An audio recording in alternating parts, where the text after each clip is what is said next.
Jail से इमरान खान का खत जनरल आसिम मुनीर के नाम। अस्सलाम वालेकुम सैयद आसिम मुनीर। लफ्ज़ उलझ रहे हैं, लफ्ज़ों का एक हुजूम है जो बेतरतीबी से मेरे दिमाग को पागल कर रहा है कि किस तरह आपसे मुखातिब हूँ। 2018 से आपके साथ वक्त बिताना चाहता था, मगर कहतन भागे नजर मारी, टूट गई तेरी मेरी यारी वाला सीन हो गया। सच्ची बात तो ये है कि आपकी नाराजगी ने मुझे अंदर से निचोड़ दिया है। सुनो जाना, मेरी तरफ इस बेरुखी से मत देखा करो। कभी तो एक नजर मोहब्बत की डाल देते कि अडियाला जेल के बंद कमरे में घुटी हुई सांसों को बेचैन दिल को करार मिलता।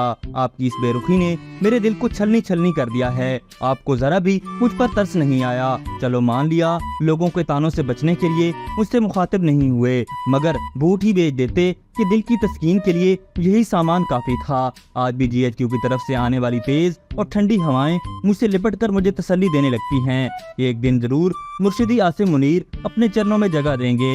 आपके धुतकारने से मेरी मोहब्बत कम नहीं हुई, मजीद बढ़ चुकी है।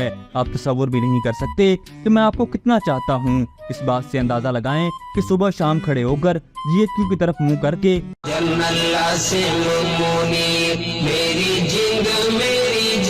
14 बार सोने से पहले और 14 बार उठने के बाद बिला नागा पढ़ता हूँ। बस इतनी सी गुजारिश है कि एक बार अपना रुख ज़ेबा दिखा जाओ। अगर ये भी मुमकिन नहीं तो कम से कम अपने बूटों से ही मुझे नवाज दो। वक्त तुम्हारा इमरान। अभी तक के लिए सिर्फ इतना ही। मजीद दिलचस्प और ताज़ा तरीन खबरों से आगाह रहने के लिए हमारे चैनल इस्लामाबाद इंसाइडर को सब्सक्राइब करना मत भूलिए। और अगर हमारी ये वीडियो आपको अच्छी लगी है तो इसे लाइक कर दें और अपनी कीमती राय का इजहार नीचे दिए गए कमेंट सेक्शन में ज़रूर करें।